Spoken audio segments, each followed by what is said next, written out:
Thank you. Yeah, and to speak a little bit about the role that I see cooperatives in playing, so I'll just mention that there's many different kinds of cooperatives. They exist in all sectors of society, worker cooperatives, consumer cooperatives, energy cooperatives. Cooperatives play an essential role in meeting human needs and in addressing the issues, the many different issues that we are facing today. But I do believe that they take time, they take dedication to build, as with any meaningful work in the world that happens. So again, I think providing everyone with a guarantee of income would free up a lot of time to do things that matter. And I don't believe that people are lazy or would just take money and not do anything. You know, I think people have a desire and a need to be involved with community, to help each other. And even if we implemented basic income right now, as our signs are saying, there's still a lot of work to be done in the world. And I think there's more than enough of us that will be able to do that if we didn't have to waste time and energy grueling for the basic minimum to meet our needs. So thank you very much for having me here. And yeah, thanks, Sherry. Woo! Thank you.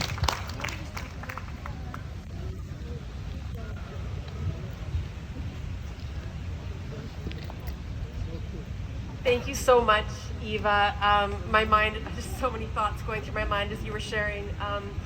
If I may perhaps share a couple, that I had the mic and I had the benefit of interjecting perhaps. Maybe I'm overstepping, but just one thought when you were sharing about the need for meaningful work. It's so interesting to see those arguing against basic income, arguing that it's going to subsidize low-wage workers or low-wage employers. You'll hear that argument against basic livable income from that angle. And we're seeing with CERB, I think, that people have more choice then to say no to quote David Graeber, shitty jobs. Exactly. And it's not only about income, it's also about having meaningful work, as Eva spoke so eloquently to. And that was one of the central themes of my PhD work. Every single one of these 30 young people I had the privilege of dialoguing with wanted, and I use the word yearning, the yearning to be engaging in realizing their own unique gifts and abilities and ways to give back to their community. And so many of those kinds of jobs don't exist. So I just really appreciate your sharing on that front. Perhaps also to add what you're sharing, something in case those of here members aren't here are aware of, co-op economics, co-op businesses have 7 principles internationally. There's 7 principles that guide the development of co-ops. One of them is concern for community. And if anybody's interested, please feel free to come talk to myself or Eva after. And I would love to share with you a documentary on the Mondragon co-ops, which has created a whole ecosystem of co-ops that they contribute the excess profits from those businesses back to community. And they've developed their own welfare system. They support people to go back to school. So co-op businesses, I think, can be a really great example of, again, sharing profits not only amongst the members, but giving profits back to community to benefit all of us in the wider community. And that's embedded in their international principles. Thank you so much for that, Eva. So our next speaker is Susan Abels, and I have been so privileged to be getting to know her recently through our mutual work. She founded, one of the founders of Basic Income BC, and I joined a couple of months ago, and we have just been organizing this first event we've had the chance to organize together, and it's been such a privilege getting to know you through this process. So she's here to speak about some of the issues are the links between climate crisis and basic livable income, and some funding and a funding opportunity and a new project nationally that she is leading on. So thank you so much for stepping up and sharing with us.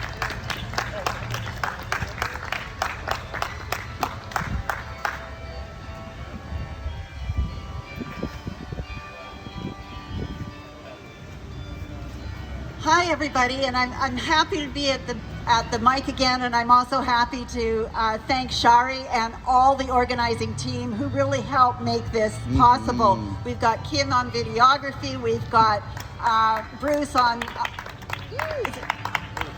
Bruce on sound with and also video, some filming as well, and we have our organizing members here as well.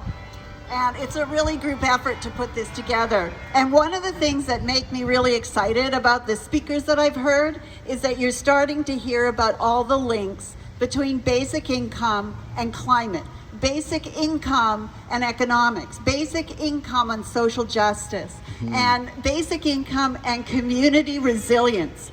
We are in danger of losing our communities through climate change. They are in danger. And if we are going to sustain people to live and continue to live in their communities, we have to have a mechanism that allows them to live there and spend there. And that was the part that most people don't get about the CERB. The CERB enabled people to spend money locally in their communities.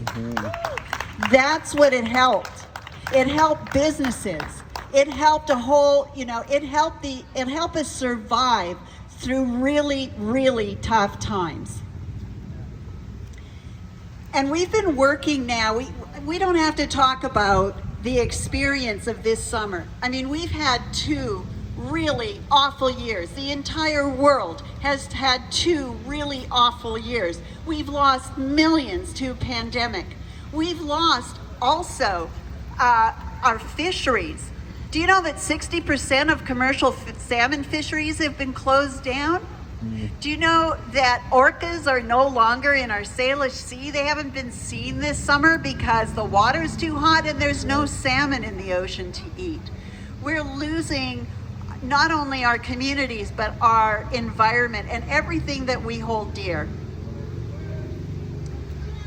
So,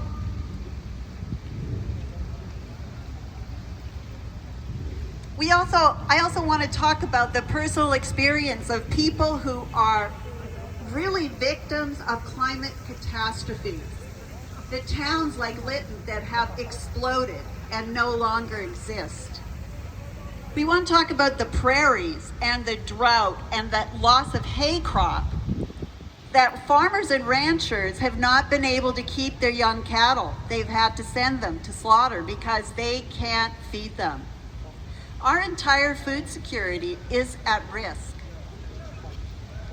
So what we have to do is we see what the policies are. The CERB was a good example. Catastrophe struck and the government acted. And now we have to look at it and say, you know what? The job's not done. It's not done for COVID, and it's not done for people every day just trying to survive. If that's all it is, I mean, we talk about surviving and thriving. We just don't talk about trying to find our next meal. And it leads to violence. It leads to discord. And it leads to really scary times. You know, we've talked about in the last couple of years something called the just recovery and a just transition. And I want to talk about those 2 things because basic income is a cornerstone of both of these things. There are 3 important principles of a just recovery: strengthening the social safety net and providing relief directly to people, prioritizing the needs of workers and communities, and building resilience to prevent future crises. We are one of the signatories of well, at the time there was no Basic Income BC, but Coalition Canada Basic Income was one of the hundreds and hundreds of organizations, climate organizations, environment organizations, social justice organizations that signed the Just Recovery. And we believe that a guaranteed annual income addresses all 3 of these important principles. The just transition is also very interesting, and it's being discussed at the federal government level. And I've heard many people talk about a just transition for fossil fuel workers. Yes, fossil fuel workers deserve a just transition to the new economy, to the low carbon economy. But so do fishers, so do ranchers, so do farmers, so do young people. Do you know that as Eva was speaking, in 2018, the cohort, the millennials, with the highest level of post-secondary education, only 44% of them had good paying jobs. The rest of them were all living precariously, hand to mouth, without job security and without income security. The just transition is important. It is important that workers, no matter what industry they're in, get the supports they need to transition to a low carbon economy. Our communities need that. Our communities are not going to survive outside of the major cities unless there is basic income and people can continue to live there and spend money in their downtowns, in their local communities, in their hairdressers, in their childcare, in their whatever it is they need to spend their money on.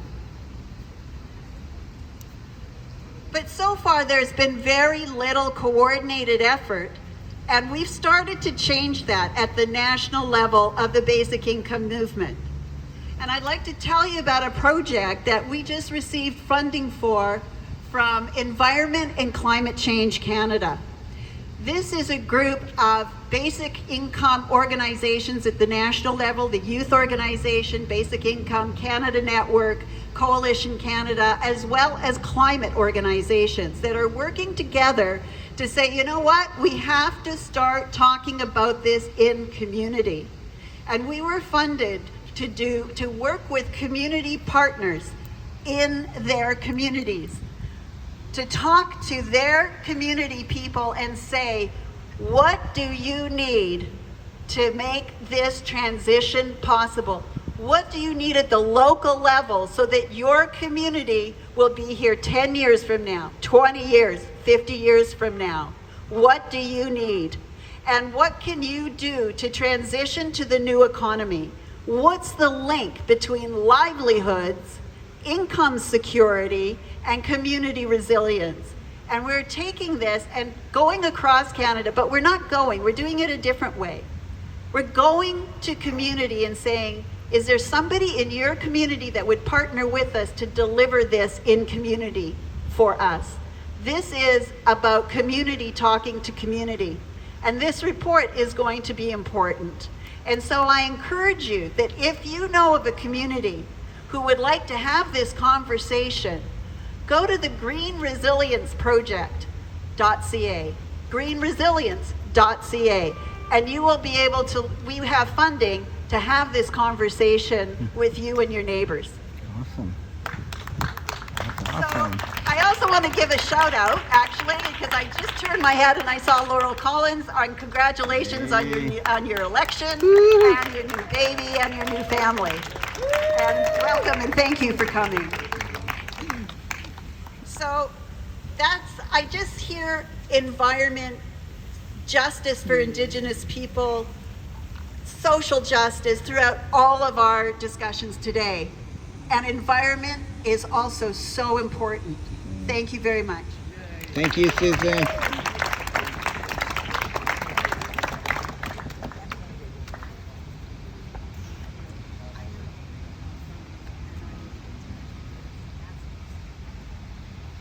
Thank you so much, Susan. I'm very much looking forward to supporting that project in our neighborhood in Vancouver, neighborhoods in Vancouver. Oh, we did it. double.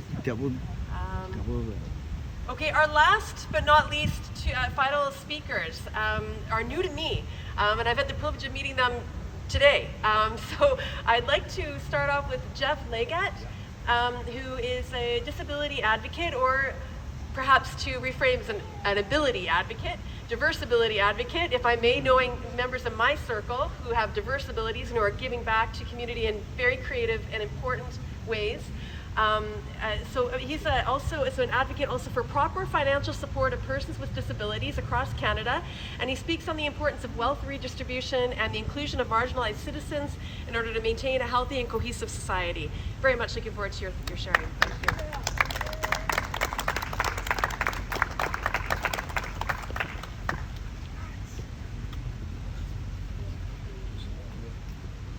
Hi folks, thank you very much for coming out today. I am so honored to be here. Thank you very much for having me.